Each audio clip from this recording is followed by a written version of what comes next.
I'm John Whidden, and this is my friend Steve McLeod, and we're coming to you today from Halifax, Nova Scotia. And welcome to our YouTube channel. And Halifax, I might add, is very close to the beautiful Peggy's Cove. Steve?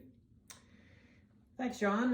Today we're going to tackle a subject that is probably going to be a little controversial, perhaps. Maybe even divisive, but I hope not. And, when we launched this channel, we want it to be as topical as possible and maybe a little current, as much as two old geezers like us can be. Speak for yourself. Yeah.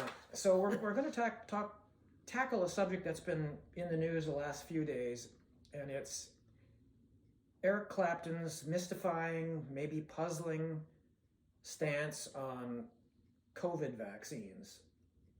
The Washington Post published a really good story a few days ago about this and how his friends and former colleagues and former friends and former musical colleagues are reacting to his anti-vax stance.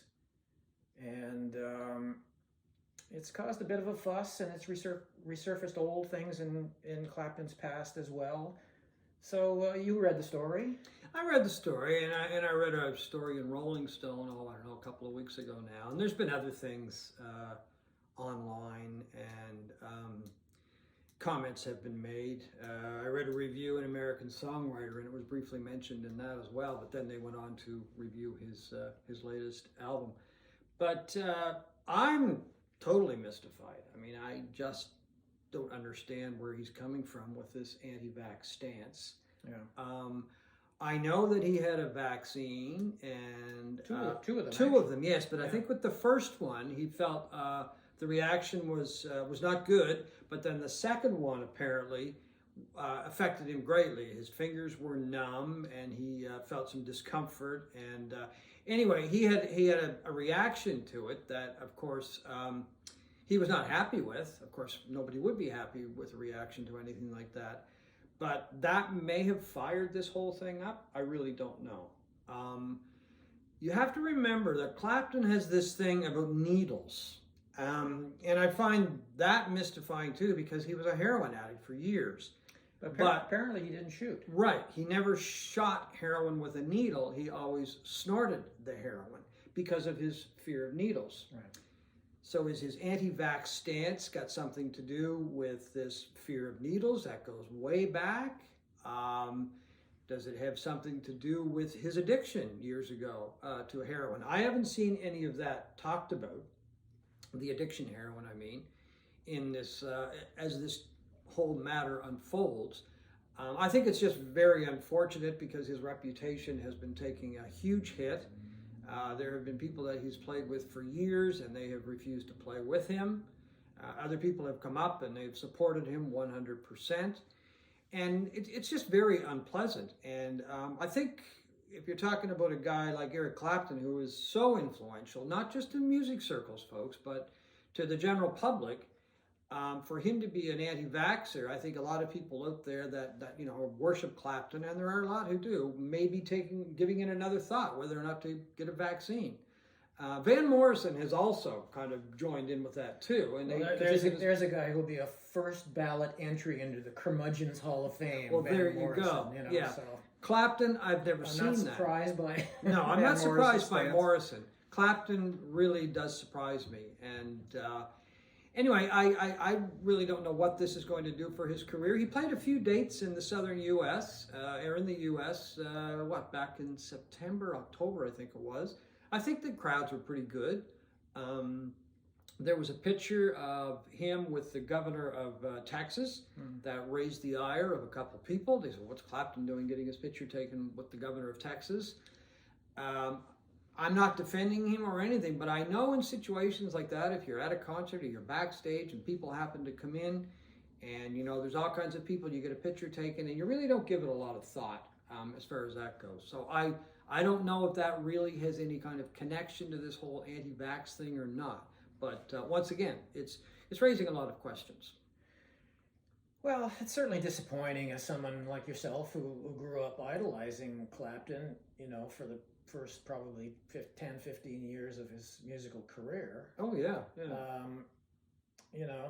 since then, he hasn't done much for me, but it's just kind of disappointing. I think the most surprising thing for me is that a guy who is 76 years old and lived through the scourge of polio and the small deadly diseases like smallpox, which have been eradicated by vaccines, polio, which is I think mostly gone in most of the world because of vaccines, tuberculosis, all of these things that we all routinely march down to the gym and in our schools and got vaccines for. And we never gave it a second thought. Never We gave just it a lined second. up, got a Parents never vaccine. gave it a second. No. And, you know, smallpox has been, all these diseases have been virtually, like in smallpox's case, it doesn't even exist in the world except in a lab somewhere. And this guy grew up through all of this. Where did this come from? But now that I think about it, when you talk about his aversion to needles, there was always one guy in the class who would turn white and pass out and faint. Oh yeah, there was always somebody who had a bad reaction to it. So I don't mean they were just afraid of. Yeah. Not they weren't passing out from the vaccine. They were terrified of having needles. And like you say, maybe that's where some of this comes from. But it's disappointing that a guy who's experienced all of that would believe this stuff to the point of calling it propaganda. Yeah, calling it, and then releasing, 3 singles or 3 songs about it, with his stance on anti-vax. And so it's not like it's just something that somebody asked him about and he made a couple of comments. I mean, he actually went to some work to express his... He's promoting it. And to the point of he's supporting this group of anti-vax musicians in England. Yeah. Supporting them financially, even to the point of lending his van at one point so they can tour around and do stuff like that. So you're right. It's not like, okay, like I'm not in favor of holding people down and vaccinating them, but he's promoting anti-vax stupidity is what he's doing. Yeah. And I think it's dangerous and stupid. And if you don't want to take the vaccine, don't take the vaccine. But as we tell our kids, when they're growing up, be responsible for your actions. Yeah. If you do stupid stuff, if you do bad stuff, there's a price to be paid. And if you don't want to take the vaccine, by all means, don't. Yeah. But you might get sick, you might die. Certainly a lot of people are. Most of the people who aren't getting vaccinated now, or the people who are getting COVID, are unvaccinated. And in his case, he's going on about, how this is infringing on the freedoms of people and all that, because masks and vaccines and all that stuff. Well, I don't know. I mean, do you want to go into a hospital knowing that nobody's vaccinated? Or there are mandates in life. Yeah, but one of the interesting things in the story in the Washington Post was Nathan East, his bass player, who's played bass with him for years, flew over to London to work on the new album, and he was quarantined for about 2 weeks after he got there. Right. And I haven't seen or heard anything that Clapton was against that. So he appreciated where Nathan East was coming from in regards to COVID-19. I don't know, there's mixed messages. Yeah, there's a lot of mixed messages, and I don't know where it's going to end up. I don't know how this whole story will unwind, and how it's going to end. Of course, nobody does now. No. So there are certain precautions for health reasons that we take in society today, and this is the part that's just puzzling to me. But anyway, this is the song he did with, well, actually it was a Van Morrison song initially, Stand and Deliver. Oh yeah. Yeah. And these are the lyrics. Do you want to be a free man, or do you want to be a slave? Do you want to wear these chains until you're lying in a grave? Sold down the river, but not a word of it is true. Stand and deliver, not a word of it is true. I mean, bad analogy to begin with, and then to say none of this is true. Well, we all know it is true. It's a terrible song, too, Yeah, by the way. yeah, it is a terrible song. Yeah. And the other song he wrote with Van, I think, is This Has Gotta Stop. This has got to stop. Enough is enough. I can't take this BS any longer. See, a lot of it has to do with he wasn't going to be allowed to play live.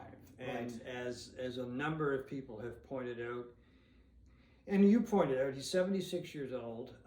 Let's be honest here, folks. He doesn't have a lot of years left to be able to go play live, as far as that goes. And he's trying to, some of the comments have been, he's trying to get as much live playing in as he possibly can. Right. And he is severely upset that he can't do that because of COVID. So is that part of this whole big puzzle, big question mark, right? Yeah, I don't know. And the other thing with Clapton, I mean, he is 76 years old. Yeah. You know, that's getting to be a pretty advanced age. And when he says, and he's implying that he got this numbness and tingling in his hands and all this from COVID, how does he know that? Well, that's just it. I mean, I don't know. Maybe he did have a medical opinion that that's what happened. I'm not sure. I certainly haven't seen anything in any story that would suggest that. But he's at an age where shit happens to your body. I know that years ago he had a problem with his hands. I think it was bad eczema or something, because on the back of one of his albums, there's pictures in the albums, and he's wrapped up in bandages. Oh, we had gloves and stuff. Gloves, yes, yeah. like cotton gloves or Right. cotton bandages, Yeah. and he had a very difficult time playing. So maybe that's one of these other things that comes into play on this. I don't know. I mean, it's like I've said a couple times, I think it's just very unfortunate. I was very surprised that he took this stance. Nothing would surprise me when it comes to Van Morrison, but Clapton, because he's never kind of waded into this kind of thing before, and when it comes to health of people, he's always been he's been a huge supporter of the right thing to do. I mean, he started the Crossroads Foundation, and he started Crossroads, the rehabilitation center in Antigua years ago, and he's raised over $20 million for people that have drug and addiction problems. So he does have a lot of empathy for people that suffer from some kind of addiction or, as I said, any kind of addiction problems and that kind of thing. So I don't know, maybe that's all tied in here as well. Anyway, to me, it's just a real big question mark, and we'll see what happens. Yeah, it's sad. I mean, to me, his legacy is hammered in stone in terms of what he meant to music in the 60s and 70s. But anyway, I guess that's all we wanted to talk about this today. Thank you for joining us for another episode of This Sonic Obsession. See you later.